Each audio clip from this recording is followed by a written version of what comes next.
Sanggar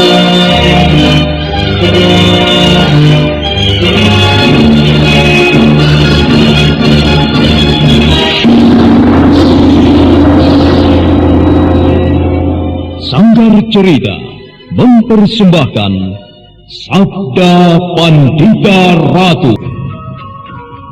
Sabda Pandita Ratu, naskah ditulis oleh Ondra Swasti Langit, diolah oleh Agus Nur Ismail, teknik dan montase Ibing Arifin, dengan sutradara Dian Pertiwi. Sabda Pandita Ratu kali ini mengetengahkan episode yang ketiga dengan judul Purnama Kambang Ayun. Dalam seri yang ke-65 ini, dengan para pemain Herman sebagai Empu Gandring, Andi Rishadi sebagai Biku Dewa Hastu, Iwan Dahlan sebagai Mahisa Branjangan, Ferry Fadli sebagai Kamaswara, Petrus Urspon sebagai Kumbayoni, dan pembawa cerita Asdi Suhastra.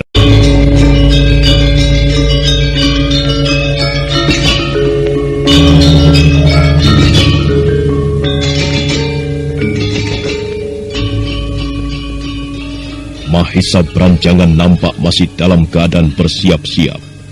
Perlahan dia mulai bergerak untuk membuat posisi kuda-kuda.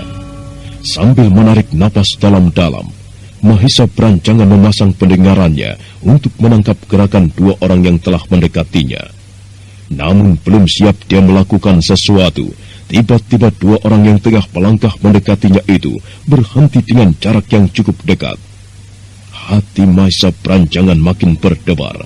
Ada rasa khawatir menikam jauh di dalam lubuk hatinya. Oh, kenapa dua orang itu berhenti melangkah? Apakah ia tahu bahwa ada orang di depannya? Aku harus waspada. Jangan-jangan ia ingin melakukan sesuatu terhadapku. Apa yang ingin kau lakukan, anak muda? Oh, apakah ia melihatku? Gila. Bagaimana mungkin ia bisa melihatku sementara kabut tebal ini belum lenyap? Siapa kalian berdua? Kami hanyalah orang-orang tua yang tengah melakukan perjalanan. Apakah kau tidak bisa melihat kami? Siapa bilang aku tidak bisa melihat kalian? Buktinya, aku tahu bahwa ada dua orang tengah melangkah mendekatiku. Apa yang kau tertawakan? Apa ada sesuatu yang lucu sehingga membuat kau tertawa? Kau tidak perlu berdusta, anak muda. Katakan saja kalau kau tidak bisa melihat kami.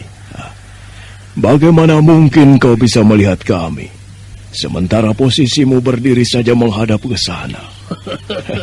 Kami berdua ada di sebelah kirimu. Udahlah, kau tidak perlu khawatir. Kami berdua tidak bermaksud jahat terhadapmu. Kedatangan kami kemari hanya ingin menyaksikan peristiwa air terjun Kambang Ayun. Apa kau pun begitu? Atau barangkali kau kemari hanya untuk mendapatkan air suci itu? Tidak. Aku sama sekali tidak menginginkan air suci itu. Lalu dorongan apa yang membuatmu datang ke tempat ini? Apa sebenarnya maksudmu menanyakan tujuanku ke tempat ini? Siapa sebenarnya kalian? Rasanya aku tidak perlu menjawab pertanyaanmu. Sementara aku belum mengetahui siapa kalian berdua. Benar, anak muda. Kau memang tidak perlu menjawab pertanyaan temanku. Sementara kau belum mengetahui siapa kami berdua. Baiklah. Namaku Empu Gandring. Oh, Empu Gandring. Iya, kenapa? Tidak. Saya hanya tidak menyangka bahwa saya bisa bertemu dengan Paman. Nama Paman cukup terkenal hingga di ujung timur Pulau Jawa. Kau tidak perlu membesar-besarkan namaku, anak muda. Iya. Tapi biar bagaimana, saya merasa beruntung dapat bertemu dengan paman. Lalu paman yang satu lagi siapa? Namaku Dewa Hastu. Paman Dewa Hastu? Iya. Oh, Sang Hyang Agung. Saya tidak menyangka bahwa saya pun dapat bertemu dengan paman Dewa Hastu di tempat ini. Oh, kau sudah mengenalku, anak muda. Benar, paman. Ayahlah yang menceritakan siapa sahabat-sahabat ayah waktu muda. Salah satunya adalah paman Dewa Hastu. Bukankah paman dari pesisir Pandaringan? Iya, benar. Lalu siapa nama ayahmu? Ayah saya, Ki Ageng Pesanggaran. Mungkin paman lebih mengenal nama kecilnya, yaitu Kanigara. Iya. Dan nama saya, Mahisa Branjangan. Oh. Tidak kusangka. Ternyata aku dapat bertemu dengan anak sahabatku. Bagaimana kabarnya ayahmu, Branjangan? Apakah ayahmu pun sudah berada di tempat ini? Iya, paman. Ayah sudah ada di Kambang Ayun ini. Iya. Tapi saya tidak tahu ada di sekitar mana ayah sekarang. Oh ya, paman. Ya. Maafkanlah kerancangan saya tadi. Dan saya sebenarnya tidak dapat melihat apa-apa di sini. Ya, kecuali hanya kabut-kabut tebal saja. Branjangan. Iya, paman. Kalau begitu, pejamkanlah matamu. Aku akan membantumu untuk dapat melihat seperti biasa, agar kau tidak mengalami kesulitan melihat seperti yang sekarang kau alami. Nah, pejamkanlah matamu, Branjangan. Iya, paman. Tanpa banyak bicara lagi, Mahisa Branjangan segera memejamkan matanya. Setelah beberapa saat memejamkan mata, Empu Gandring segera menempelkan jari telunjuknya ke kening Mahisa Branjangan. Setelah itu Empu Gandring bergumam membaca mantra. Dan tak lama kemudian... Nah, sekarang bukalah matamu. Kabut itu sekarang lenyap. Bagaimana mungkin hanya dalam sekejap kabut itu sirna semua, Empu? Kabut itu sebenarnya memang tidak ada, Branjangan. Tidak ada. Ya. Saya tidak mengerti maksud Empu. Iya, kabut itu sebenarnya tercipta oleh angan-anganmu sendiri. Iya. Dan itu pun dipengaruhi oleh sebuah ajian yang bernama Rembulan Kalangan. Ajian Rembulan Kalangan? Benar, ajian Rembulan Kalangan. Ya, seluruh kawasan Kambang Ayun ini telah dilindungi oleh ajian itu. Ajian ini memang luar biasa sekali. Hanya dengan menebarkan ajian ini, maka musuh yang menjadi lawannya akan terkurung sebuah kabut tebal yang aneh dan menyesatkan. Lalu siapa orang yang telah menebarkan ajian Rembulan Kalangan di kawasan Kembang Ayun ini, Empu? Orang aneh yang bersembunyi di air terjun Kambang Ayun itu. Ya, dialah yang menebarkan ajian ini, Branjangan. Luar biasa sekali kehebatan orang aneh itu, Empu. Ya, begitulah. Lalu kemana sebenarnya tujuanmu sekarang? Saya ingin bertemu ayah, Empu. Tapi saya tidak tahu ada di sekitar mana sekarang. Branjangan, apakah tadi kau sempat bertemu dengan Kameswara? Paman pun mengenal adik saya? Iya. Sudah cukup lama juga aku mengenalnya. Lalu ada urusan apa paman dengan Kameswara? Tidak.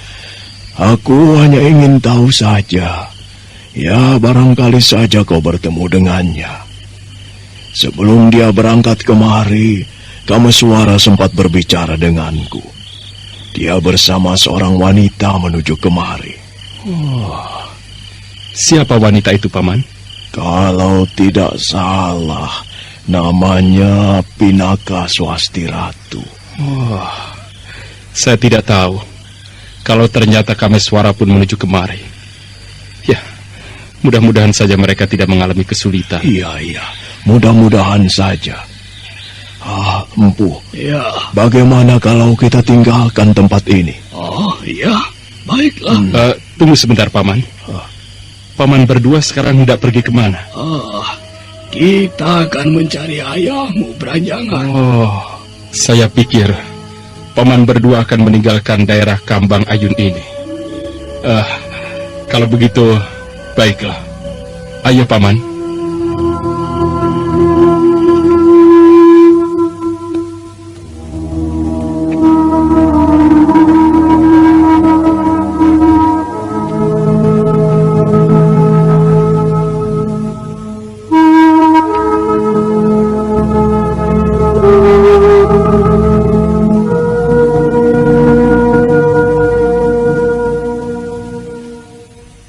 Ketiganya pun segera melangkah meninggalkan tempat itu. Malam masih membentang dan rembulan pun belum beranjak dari tempatnya. Sementara kabut tebal akibat ditebarkannya ajian rembulan kalangan masih mengambang mengurung kawasan itu. Sekalipun kabut tebal yang membentang itu tidak berarti apa-apa bagi Empu Gandring dan Biku Dewa Hastu, namun bagi para pendekar yang tidak mengetahui hal itu, tetaplah kabut itu merupakan rintangan yang paling sulit. Sementara itu, Kameswara yang masih berada di kawasan itu sekarang tengah duduk di sebuah bongkahan batu besar sambil memejamkan matanya. Sulit sekali mataku menembus tebalnya kabut yang bergulung ini. Rasanya tak ada cara lain kecuali melihat dengan kekuatan batinku. Ya, mudah-mudahan saja kekuatan batinku dapat membantu apa yang ingin kulakukan. Sambil menarik nafas panjang, Kameswara mulai memusatkan kekuatan batinnya. Tubuhnya kelihatan sedikit bergetar, sementara kedua telapak tangannya sudah dia satukan ditempatkannya di posisi dadanya yang bidang. Kabut masih bergulung, dan hawa dingin makin menghimpit kulit tubuh. Setelah beberapa saat bersemedi memusatkan kekuatan batinnya, tiba-tiba saja hatinya tersentak kaget. Oh, aneh.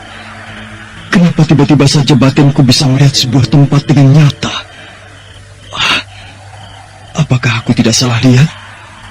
Tapi, tidak. Aku merasakan mataku masih terpejam. Oh, ruangan itu begitu indah dan bersih. Dinding-dinding terbuat dari batu marmer yang mengkilap. Di sisi lain dari dinding itu ada beberapa pahatan yang indah. Aneh sekali. Aku seolah-olah melihat ini semua dengan nyata.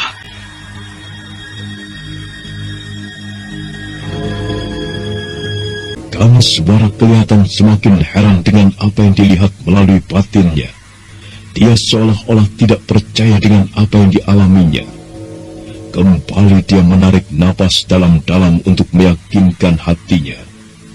Dalam kekuatan batinnya, Kameswara melihat sebuah ruangan yang indah. Tetapi kembali ia terkejut ketika kekuatan batinnya melihat seseorang tengah duduk di ruangan itu. Siapakah laki-laki tampan yang duduk di atas batu itu? Kelihatannya ia seperti seorang raja. Ia berpakaian aneh dan bermahkota. Hei, kenapa tiba-tiba saja aku ada keinginan untuk berdiri? Apalagi ini akan terjadi? Baiklah, sebaiknya kuikuti saja keinginan hatiku, dan mataku tetap akan kupejamkan. Bagus, anak muda. Sekarang ikutilah suaraku. Tidak. Siapa kau? Aneh. Di tempat ini tidak ada siapa-siapa. Bukankah tadi ada seseorang yang tengah mengajakku bicara? Kenapa kau masih terpaku di tempat itu? Apalagi yang kau ragukan? Ayo anak muda, melangkahlah. Turuti kata-kataku. Tidak.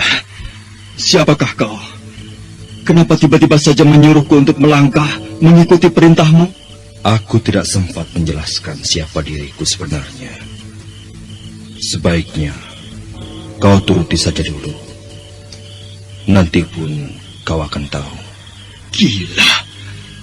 Bagaimana mungkin aku bisa melangkah dan menuruti kata-katanya, sementara kabut tebal ini menghalangiku? Tidak. Aku tidak ingin celaka. Menuruti kata-kata orang misterius ini sama saja bunuh diri. Tempat di sekitarku duduk ada jurang yang cukup curam. Kalau aku melangkah, sudah pasti aku akan terperosok ke jurang itu. Ayo anak muda, apalagi yang kau ragukan? Percayalah, aku tak akan menyakitimu. Sekalipun kau tidak akan menyakitiku, kalau aku tidak menuruti kata-katamu, lantas apa yang akan kau lakukan? Keras kepala juga kau. Kalau kau tidak menuruti kata-kataku, kau akan menyesal. Karena kau adalah pemuda pilihanku. Aku tidak akan menyesal, karena aku tidak tahu siapa kau yang sebenarnya. Kalau kau ingin berbuat baik kepadaku, kenapa tidak kau tunjukkan siapa dirimu? Apakah kata-kataku tadi kurang jelas? Bukankah tadi aku katakan, turuti saja dulu perintahku. Nanti pun kau akan tahu siapa aku. Abjir aku khawatir orang ini bukanlah orang baik-baik. Apalagi sepengetahuanku, di kawasan ini banyak sekali pendekar jahat yang datang untuk memperebutkan air suci itu.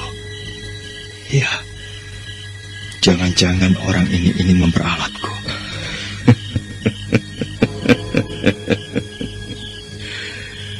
Keraguan-raguanmu dan rasa percaya dirimu memang patut dipuji. Itu artinya kau memang seorang pemuda yang berhati-hati. Tetapi percayalah dengan kata-kataku ini.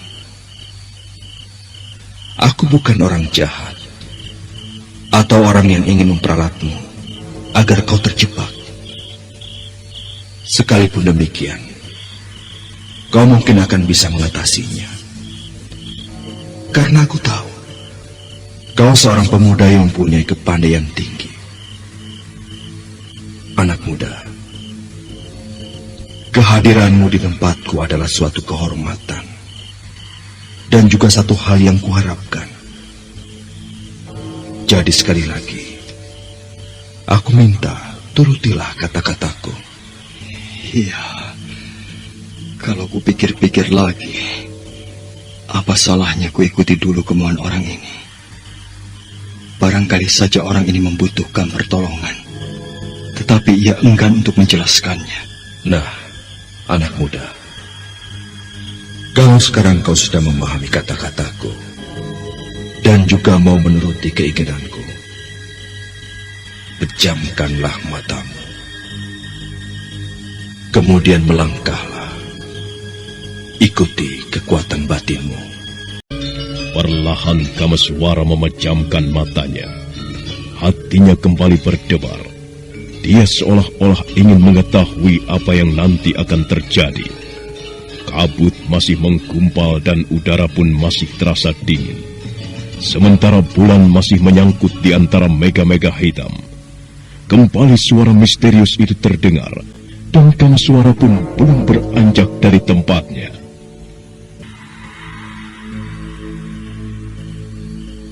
Bagus. Kau sudah memejamkan matamu. Itu artinya kau siap menuruti keinginanku. Nah, sekarang melangkahlah. Bagaimana mungkin aku bisa melangkah sementara mataku terpejam dan kabut tebal masih bergulung? Apalagi yang kau pikirkan? Apakah kau khawatir dengan kabut-kabut yang menghalangimu ini? Anak muda, kabut ini sekarang sudah tidak ada artinya. Karena aku telah mengirimkan suaraku melalui lontaran ajian pamalingan. Kau tidak perlu khawatir dengan memejamkan matamu. Aku dapat membimbingmu sampai ke tempatku. Berada di mana sebenarnya kau? Aku berada di belakang air terjun. Air terjun? Apakah air terjun yang kau maksudkan itu adalah air terjun Kambang Ayun? Rupanya kau sudah mengetahui air terjun itu. Iya, aku memang berada di air terjun Kambang Ayun. Nah, kalau kau sudah mengetahui tempat itu, aku kira kau sekarang tidak perlu ragu lagi. Tunggu sebentar, aku masih penasaran. Kalau kau tinggal di belakang air terjun itu, berarti kaulah laki-laki penunggu air suci itu. Apakah benar demikian? Belum saatnya aku jelaskan. Sekarang turuti saja perintahku. Nanti pun kau akan tahu siapa aku. Baiklah. Lalu apakah hanya dengan suaramu saja aku melangkah menuju ke tempatmu? Tidak, anak muda. Nah, kau lihatlah apa yang ada di hadapanmu. Cahaya. Oh, dari mana cahaya itu datang? Apa maksud dari orang itu dengan cahaya yang ada di hadapanku ini? Oh, kenapa cahaya itu tiba-tiba tidak seterang tadi? Cahaya itu sekarang seakan menjadi suram. Aneh. Nah, kau lihat bukan cahaya itu? Iya. Tapi kenapa cahaya itu tiba-tiba menjadi suram? Sinarnya seolah-olah akan lenyap dari pandangan. Kau tidak perlu risau dengan cahaya itu. Yang penting sekarang, turuti saja kemana cahaya itu akan melesat. Kenapa aku harus mengikuti cahaya itu? Bukankah kau katakan tadi bahwa aku harus mengikuti suaramu? Benar. Tetapi cahaya itulah petunjuk di mana kau akan menemuiku. Nah, sekarang ikutilah cahaya itu. Cahaya yang dilihat Kamaswara melalui mata terpejam itu sekarang melesat meninggalkan Kamaswara. Kemudian dengan keyakinan hatinya, Kamaswara segera melompat untuk mengikuti kemana cahaya itu pergi.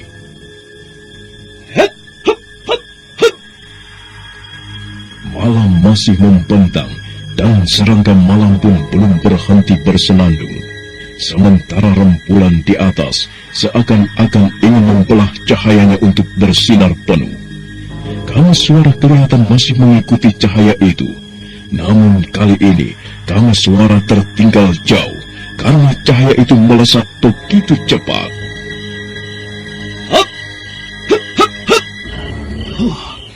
Gila, cahaya itu melesat begitu cepat. Aku benar-benar kewalahan mengejarnya. Cahaya itu berhenti di ujung sana. Biarlah aku tidak mengejarnya dulu. Aku perlu mengatur napas. Mudah-mudahan saja setelah aku mengetahui siapa orang itu, aku mendapat keberuntungan dan bukan sebuah penyesalan. Cahaya itu mulai bergerak-gerak untuk melesat lagi. Baiklah, aku akan mengikutinya lagi.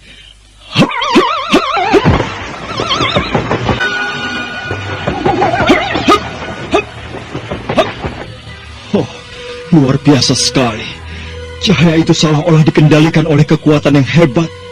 Kecepatan yang melesat melebihi kecepatan lariku.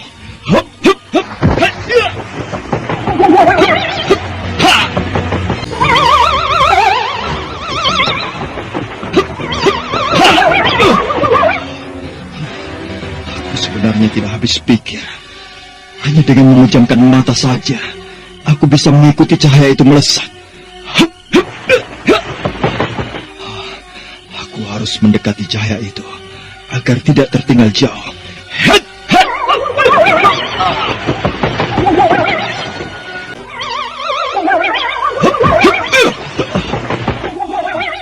Mau berhenti di mana sebenarnya cahaya itu?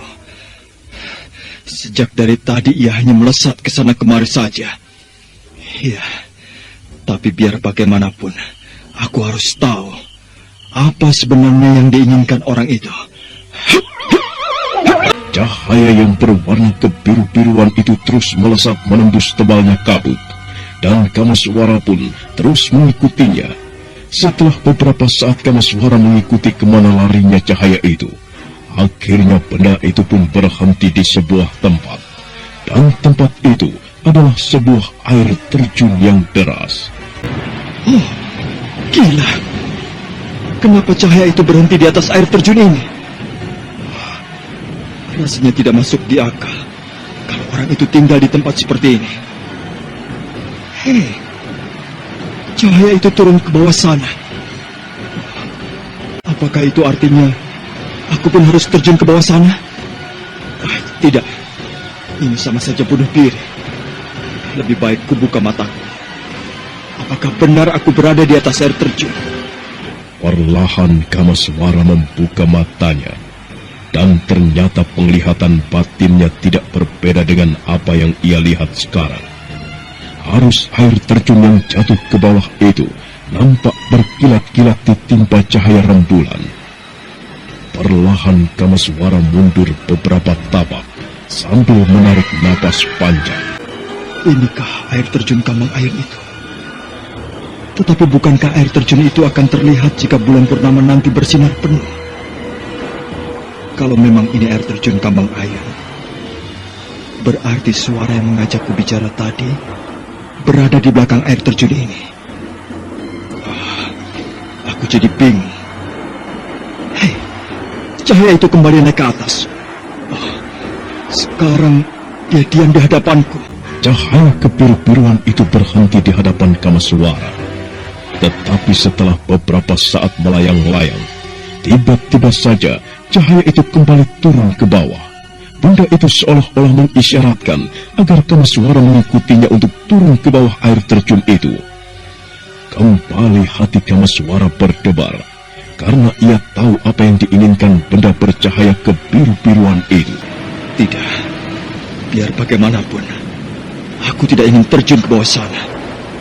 Suasana di bawah sana mengerikan sekali. Kalau aku turun ke sana, kemudian tidak bisa mengatasi keseimbangan tubuhku, sudah pasti tubuhku akan hancur terbentur batu-batu besar itu. Iya, lebih baik ku tinggalkan saja tempat ini. Tapi, pergi pun percuma, karena kabut ini belum juga lenyap. Lalu apa sekarang yang harus kulakukan? Keadaanku sekarang benar-benar serba salah. Anak muda, kenapa kau masih diam di tempat itu?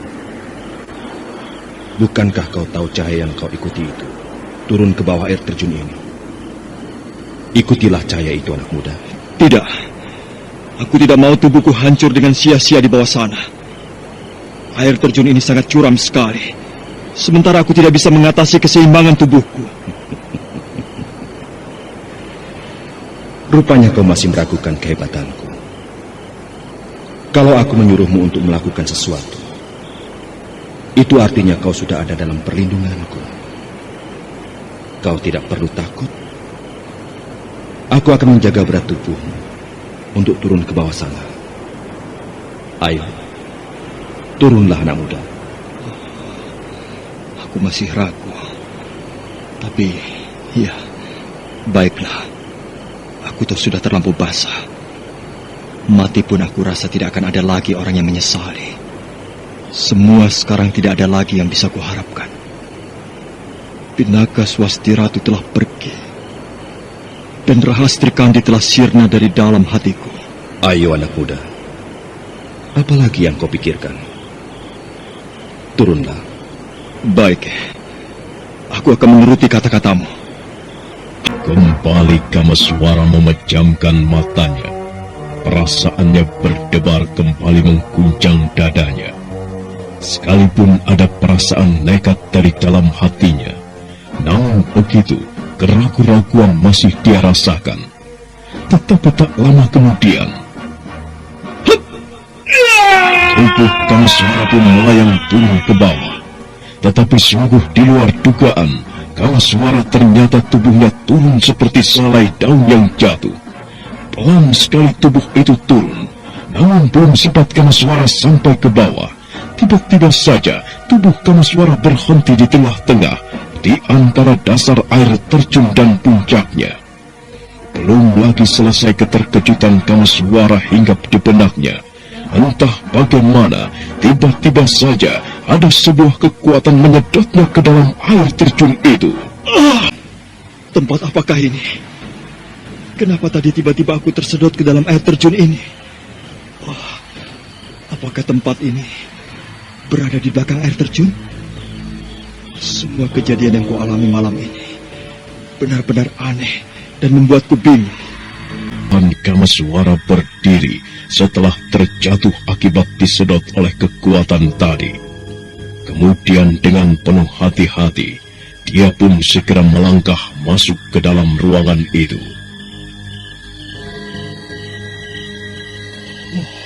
Jagat Dewa Batara.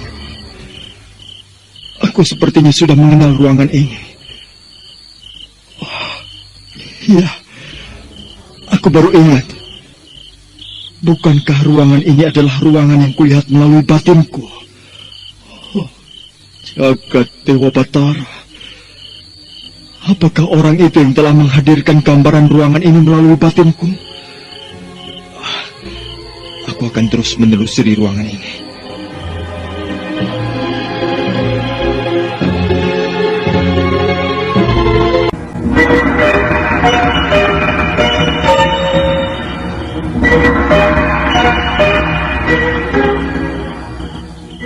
Selamat datang di tempatku, anak muda. Masuklah. Jangan sungkan-sungkan. Iya. Apakah aku tidak bermimpi? Aku seolah-olah tidak percaya dengan kenyataan yang tengah kuhadapi ini. Kau tidak bermimpi. Ini adalah alam nyata. Lalu apakah benar ruangan ini berada di belakang air terjun seperti yang kau katakan tadi? Iya. Ruangan ini memang berada di belakang air terjun. Anak muda, di dunia ini tidak ada yang aneh. Kalau yang kuasa memang mengendakinya, seperti yang kau lihat sekarang ini. Kemarilah, lebih mendekat. Iya. Siapa namamu, anak muda? Kamaswara. Dan kau sendiri siapa? Namaku Kumbayoni.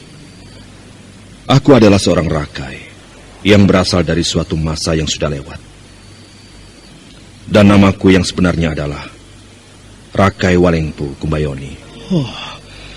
Apakah benar apa yang kau katakan itu? Iya.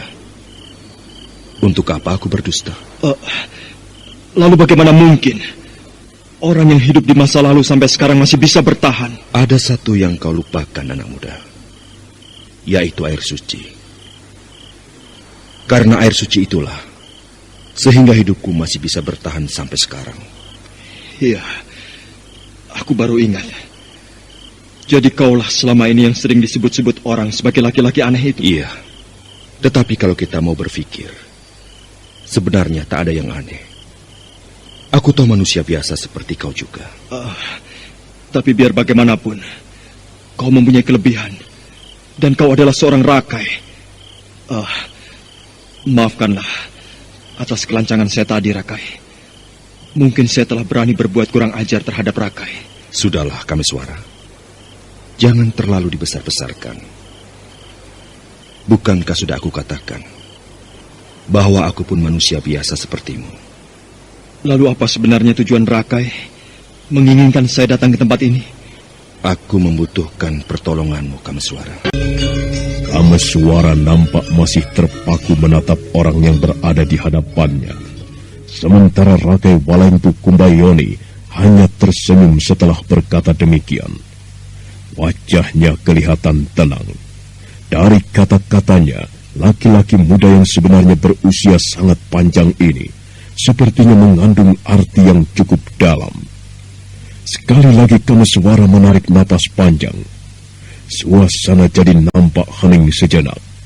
Sementara di luar sana, rembulan nampak sudah bergulir jauh dan bintang-bintang lelah berkedip. Kenapa kau diam, Kamaswara? Tidak, tuanku. Saya hanya berpikir, Apakah tuanku tidak salah bicara?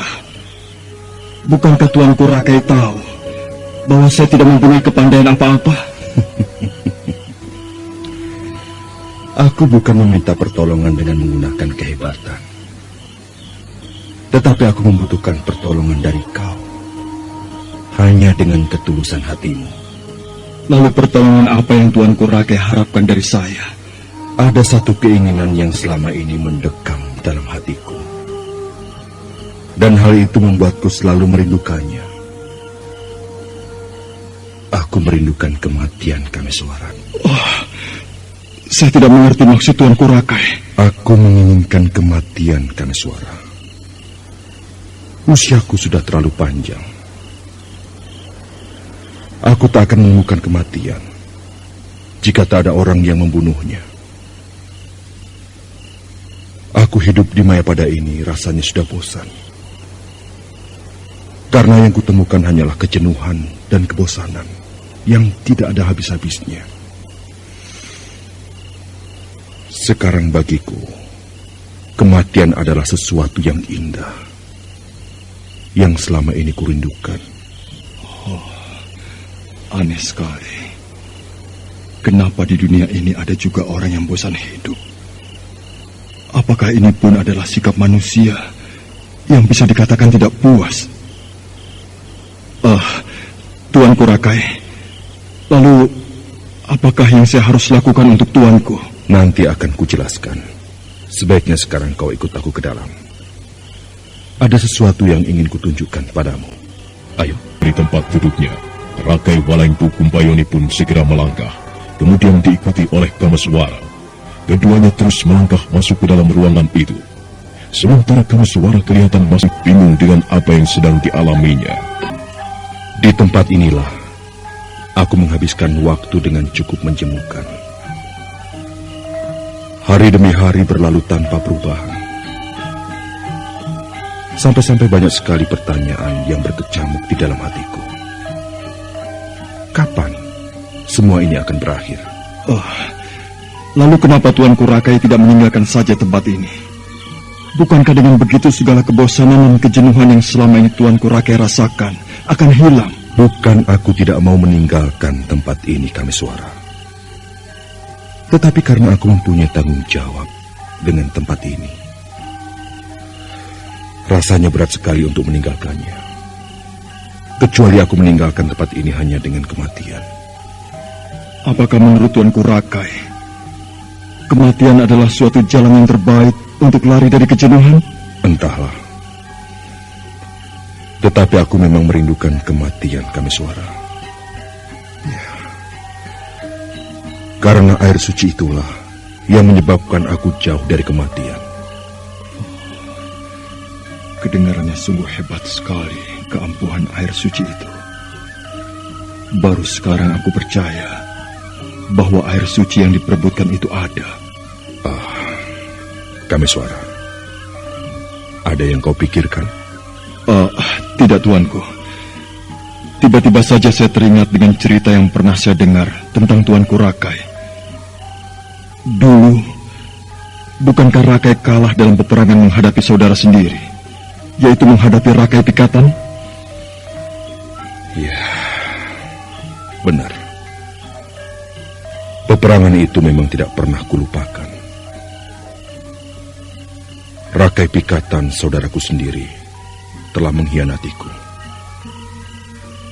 Ia telah menusukku dari belakang.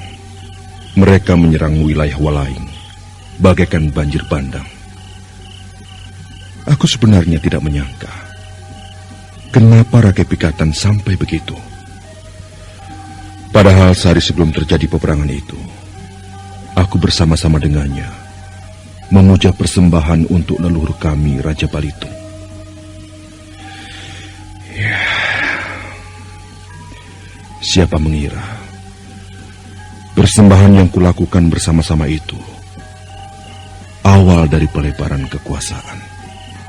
Kenapa tuanku Rakai dapat dikalahkan Rakai Pikatan? Bukankah tuanku adalah orang yang hebat dan sakti mandraguna? Aku sebenarnya dapat mengalahkan Rakai Pikatan. Tetapi apa untungnya aku mengumbar amarah jika harus memakan kurban dari orang-orang yang tidak bersalah. Karena pada saat itu, bukan hanya Rakai Pikatan saja yang menyerangku. Aku memandang jauh ke depan, anak muda. Itulah sebabnya aku tidak melawan dan lebih memilih meninggalkan Walai, kemudian bersembunyi di tempat ini. Setelah bersembunyi di tempat ini pun, orang-orangnya Rakai Pikatan masih terus memburuku. Karena mereka tahu ada sesuatu kelebihan yang kubawa. Kelebihan apa yang Tuanku Rakai bawa? Kelebihan itu sebenarnya hanya sebuah ramalan yang mereka takutkan. Kelak, jika aku menemukan kematian, aku akan menitis pada seseorang yang menurut ramalan akan menurunkan raja-raja besar di tanah Jawa ini. Apakah seseorang yang Tuanku maksudkan itu membawa pertanda sebagai kekasih dewa-dewa? Ya, orang yang akan kutitisi memang mempunyai pertanda sebagai kekasih dewa-dewa. Dari mana kau mengetahui hal itu?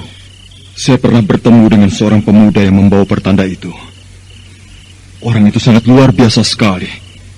Dia bernama Ken Arok. Ken Arok? Ya,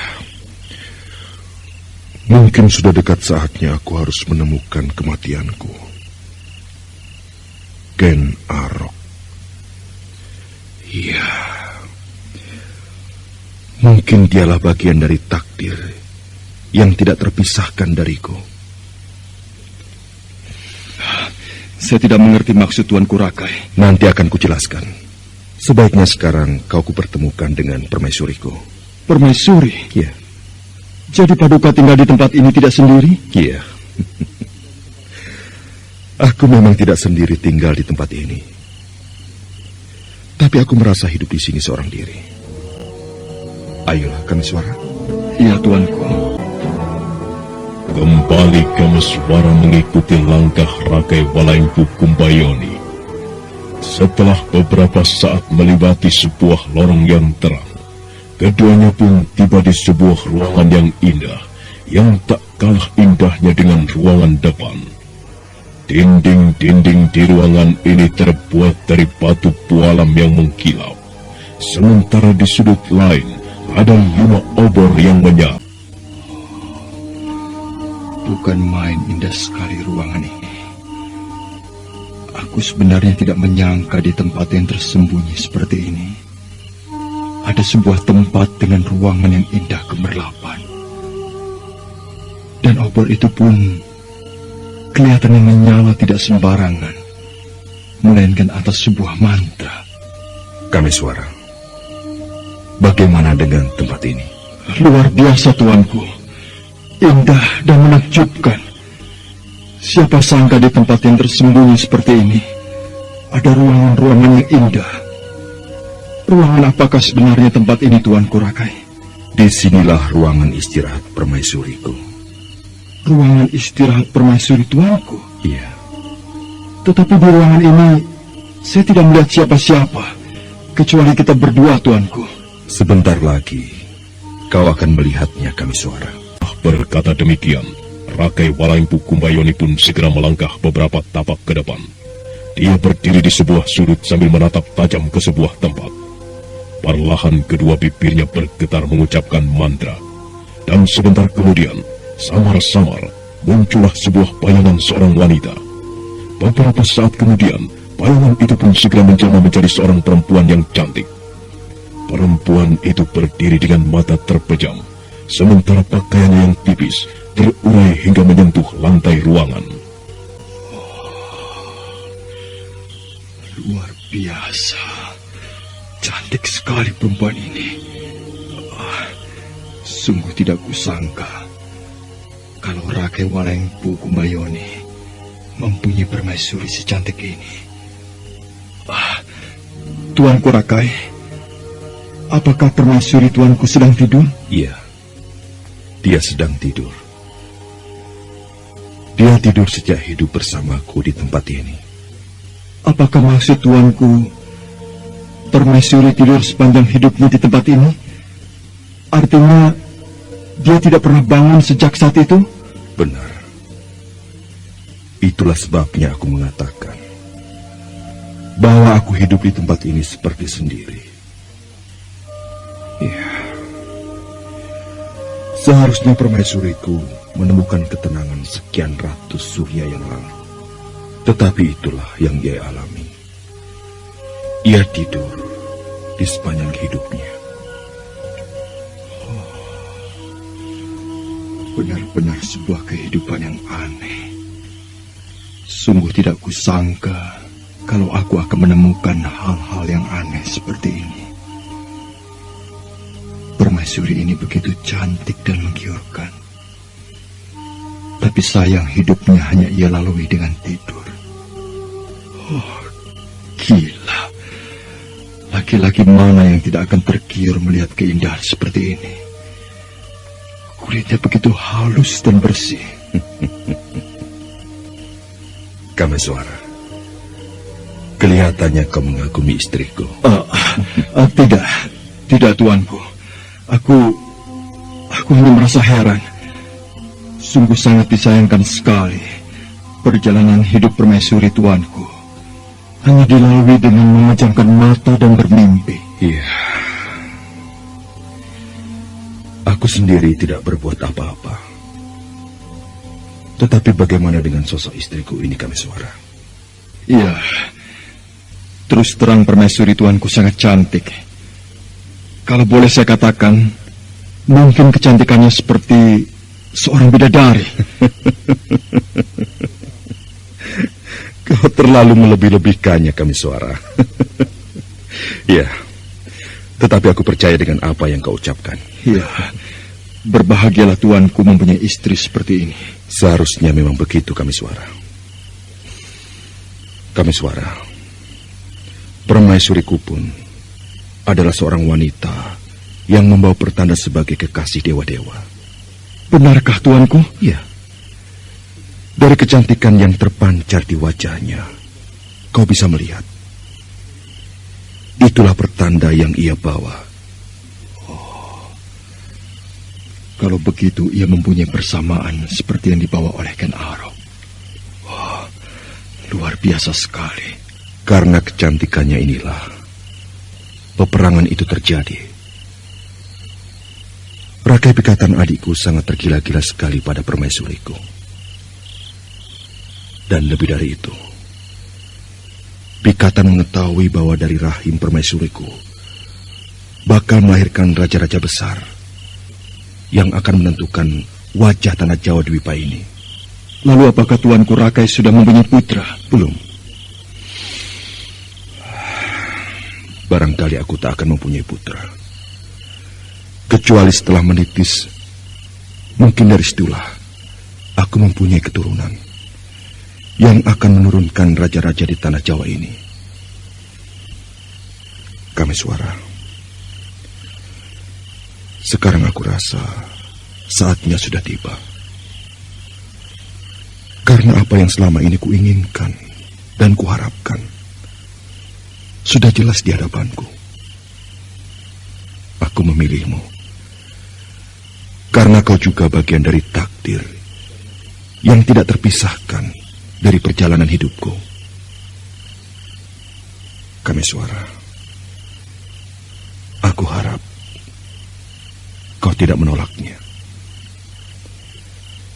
Mungkin sekarang sudah saatnya kujelaskan permintaan tolong apa yang kuharap darimu. Kameswara, antarkanlah aku ke gerbang kematian. Kameswara tersentak kaget mendengar kata-kata Rakai Walengpu Kumbayoni. Tiba-tiba saja wajahnya berubah merah. Sementara tatapan mata Rakai Walengpu Kumbayoni seperti mengharapkan sebuah penantian yang selama ini ia tunggu-tunggu. Setelah beberapa saat dia menatap Kameswara, Rakai Walengpu Kumbayoni pun melangkah mendekati istrinya yang diam terpaku bagai arca batu. Setelah itu dia berbalik, kembali menatap wajah Kameswara. Aku sudah tidak menginginkan hidup lama di tempat ini, Kameswara.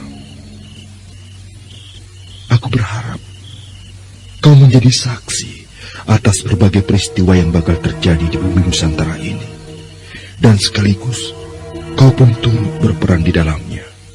Kelak akan jatuh ke bumi sebuah benda aneh dari langit. Dan benda itu pun akan ikut mewarnai berbagai peristiwa yang akan terjadi di tanah Jawa ini. Saya masih belum mengerti apa yang Tuanku Rakai maksudkan. Nanti juga kau akan mengerti. Kameswara, sekarang mendekatlah kemari. Perlahan Kameswara melangkah mendekati Rakai Kumbayoni. Kembali suasana menjadi hening.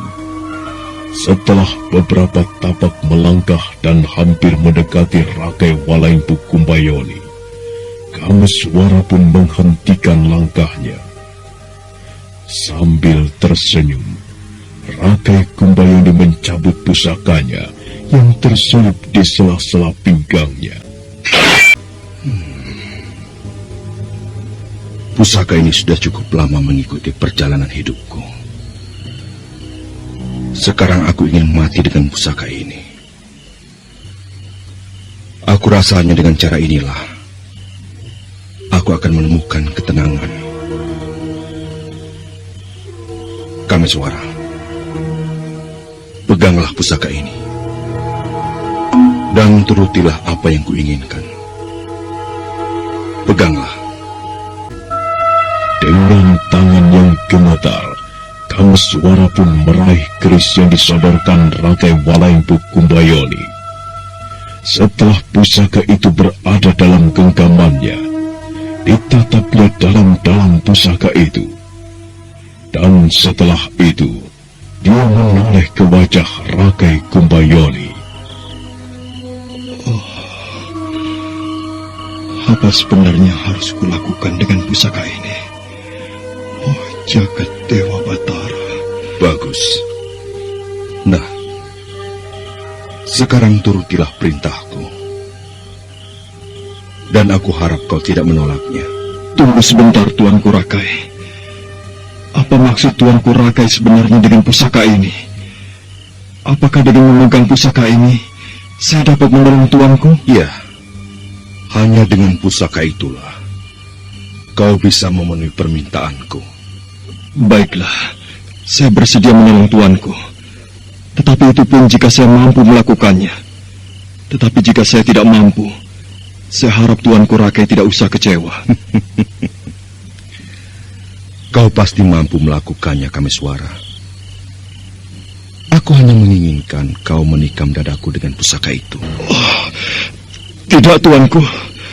Bagaimana mungkin saya bisa melakukannya? Jangan paksakan saya untuk melakukan hal yang tidak saya sanggupi, Tuanku.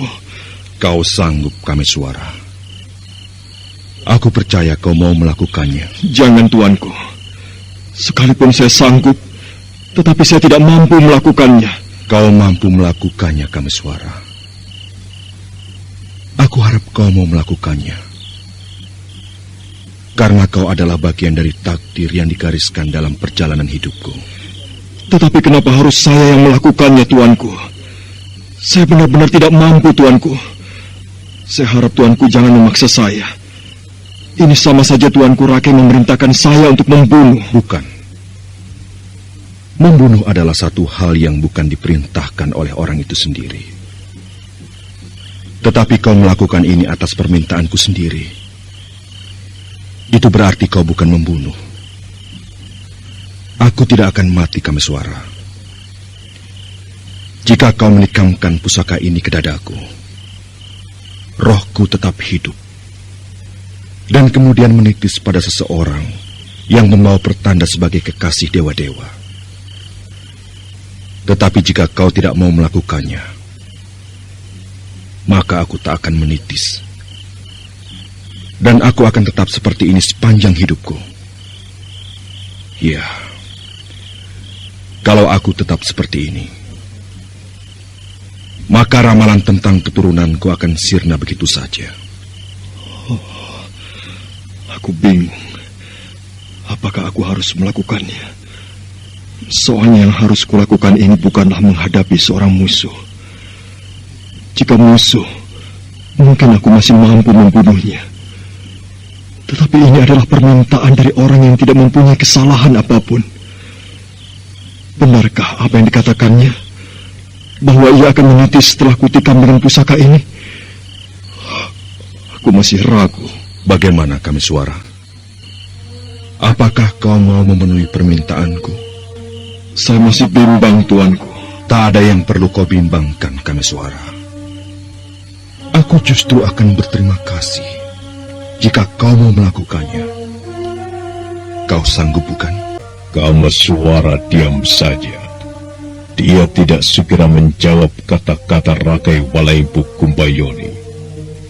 Kembali dia menatap pusaka yang berada dalam genggaman tangannya. Setelah itu dia menatapnya dalam-dalam. Kemudian Kameswara kembali menatap wajah Rakai Kumbayoni. Baiklah, tuanku. Saya akan melakukannya. Tetapi maafkanlah atas kelancangan saya ini. Kau tidak perlu meminta maaf. Karena ini aku yang meminta. Lakukanlah. Semoga dewa-dewa mengampuni kesalahanku. Nah, bersiap-siaplah, Tuanku Rakai. Mudah-mudahan segala apa yang Rakai ramalkan menjadi kenyataan. Lakukanlah, Kameswara. Aku sudah siap. Rakai Walaimpu Kumbayoni kemudian maju selangkah mendekati Kameswara. Sementara Kameswara sendiri masih diam dalam keadaan yang bimbang. Perlahan diangkatnya pusaka yang berada dalam genggamannya. Tangan Kameswara kelihatan gemetar, seolah-olah terasa berat untuk melakukannya. Tapi tak lama kemudian, dalam sekejap, keris itu pun sudah terbelang di dada Rakai Kumbayoni. Namun sungguh di luar dugaan Kameswara, Rakai Walaimpu Kumbayoni sama sekali tidak merasakan sakit atau merintih ketika pusaka menerobos dadanya. Tetapi justru dia malah tersenyum. Sementara darah mulai mengalir dari dadanya yang terluka. Kameswara, terima kasih atas bantuanmu dalam memenuhi permintaanku ini. Mendekatlah kemari. Ada sesuatu yang ingin kukatakan. Tuanku Rakai, saya jadi tidak tega melihat ini semua. Saya benar-benar merasa berdosa. Maafkan atas kelancangan saya ini. Tidak. Kau tidak bersalah. Kau justru membantuku. Sudahlah. Kau tidak perlu mengkhawatirkan keadaanku. Sebentar lagi aku akan segera pergi. Tetapi dengarlah. Suatu saat kita akan bersama-sama. Sekalipun sosokku dalam keadaan yang lain. Kameswara, aku ingin memberikan sebuah nama untukmu, yaitu Sukma Suci. Pakailah nama itu. Sukma Suci? Iya, Sukma Suci.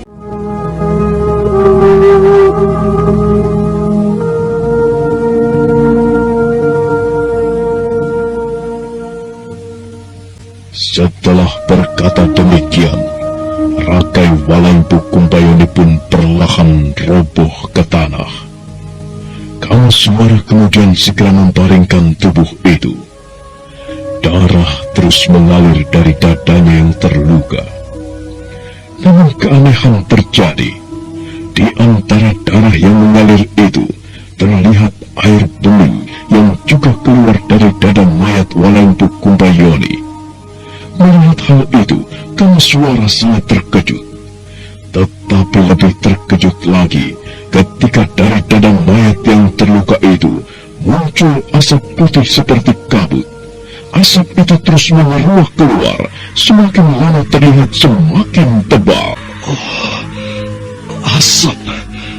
Apakah asap ini seperti kabut yang terdapat di luar sana? Asap ini semakin lama semakin tebal. Asap itu sekarang mengurung mayat Rakai Walempu Kumbayoni. Apalagi ini akan terjadi? Kameswara mundur beberapa tapak melihat asap tebal yang mirip kabut itu mengurung mayat Rakai Walempu Kumbayoni. Sementara asap terus menebal dan keanehan pun terjadi. Tiba-tiba saja asap itu lenyap disusul dengan lenyapnya mayat Rakai Walempu Kumbayoni. Mayat Rakai Walempu Kumbayoni lenyap. Telah jasad Rakai Walempu Kumbayoni sirna. Bersamaan dengan itu, di tempat yang jauh, yaitu di Padang Karautan, Ken Arok yang saat itu sedang melakukan semadi, tiba-tiba saja menyerang. Dia merasakan seolah-olah ada sesuatu yang menyentak sukmanya. Ken Arok kemudian menjerit bagaikan seekor harimau yang terluka. Suaranya yang keras telah membelah malam. Kejadian yang terjadi malam itu antara sirnanya mayat Rakai Walempu Kumbayoni yang berada di Kambang Ayun dengan semedinya Ken Arok di Padang Karautan seakan-akan mempunyai waktu yang bersamaan. Sementara itu, Arya Pemimpin dan Ken Siwi yang juga tengah melakukan semedi tiba-tiba saja terkejut dengan lenyapnya kabut di wilayah itu. Paman Haryo Panumping, lihatlah, kabut ini tiba-tiba saja lenyap. Iya, aneh. Apa yang sedang terjadi ini? Kenapa tiba-tiba saja kabut yang cukup tebal ini lenyap begitu saja? Apakah sudah saatnya kabut ini lenyap, Paman? Padahal, bukankah bulan purnama belum tiba? Benar. Seharusnya kabut ini lenyap pada saat muncul bulan purnama. Suara air terjun itu pun tak terdengar lagi, Paman. Iya. Aneh. Suasana di wilayah ini tiba-tiba saja berubah seperti keadaan semula. Ken Siwi, kalau begitu, lebih baik kita tinggalkan tempat ini. Kita cari ayahmu. Mumpung keadaan sedang dalam suasana yang baik. Ayolah. Iya, Paman. Ayo.